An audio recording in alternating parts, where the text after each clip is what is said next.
Hello everyone, সকলে কেমন আছো? আশা করি সকলেই ভালো আছো।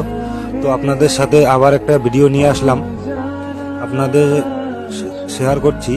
তো কুঞ্জর কাজ হচ্ছে, এখানে কুঞ্জ হবে এবং যে কন্যা বসবে সেই জায়গাটা, এই দুটো কাজ আমি করছি আজকে।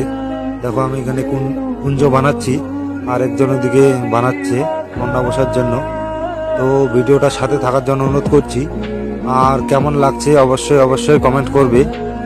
দেখো ওখানে কুঞ্জর কাজ চলছে, শুধু অল্প অল্প খরচে একটা কুঞ্জ। আপনাদের কেমন লাগলো অবশ্যই অবশ্যই বলবেন। আশা করি আপনাদের ভালোই লাগবে। অল্প খরচে একদম সিম্পলের মধ্যে। তো ফাইনালি সব কিছু রেডি হয়ে গেল। দেখেন এখন এখন কেমন লাগছে অবশ্যই অবশ্যই কমেন্ট করবে আর ভালোবাসা দিবে। আপনাদের ভালোবাসা একান্ত প্রয়োজন। আর যদি কারো লাগে অবশ্যই কমেন্ট করবে।